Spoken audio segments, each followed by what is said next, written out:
the Air Force has always been doing this kind of a thing. Only thing is that the number of flying platforms are less because of the cost and the size. When the Air Force goes for an attack or for an offensive action, only one aircraft does not go. It is a team of aircraft with their different capabilities. One of them is air defense, one of them is electronic warfare, one of them is a bomber, one of them is an air defense aircraft. Then these changed and some aircraft like Sukhois, they became multiple capability aircraft. But with the drones coming in and the cost being so less and also the risk being less because they are all unmanned, the numbers have multiplied. And that is why the term swarm, of course it comes from the bees as we all know, the term swarm came. Yes, what she rightly mentioned was that all of them do not do the same job. But what is beauty about this is that the interchangeability of the jobs. That if one goes down, because it's so easy to remove them with jamming and various other measures, so they take over from each other. It's actually, you can call a networked swarm.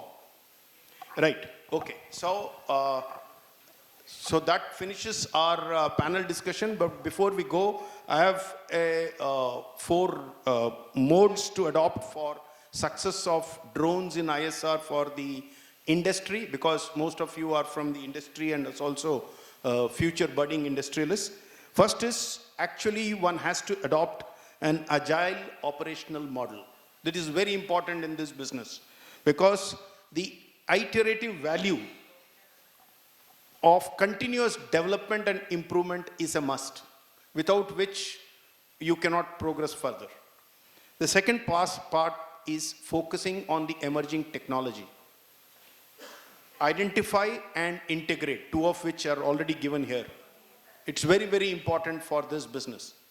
And the third one is revamp your research and development and manufacturing to incorporate the industry 4.0. The previous part was also mentioned in the morning by the commandant of NDA. In fact, if you come to Bharat Forge, where I'm working, we have an entire couple of buildings in Keshav Nagar.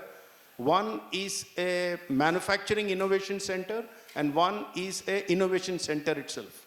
And both are interconnected purely for R&D. And you have the best of the machines which are available in the world linked to each other, where product development takes place. So that's a kind of R&D which we have to revamp in this business of drones.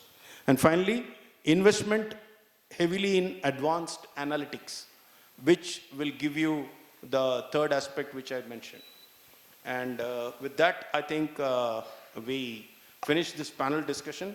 Thank you very much, gentlemen. Thank you very much.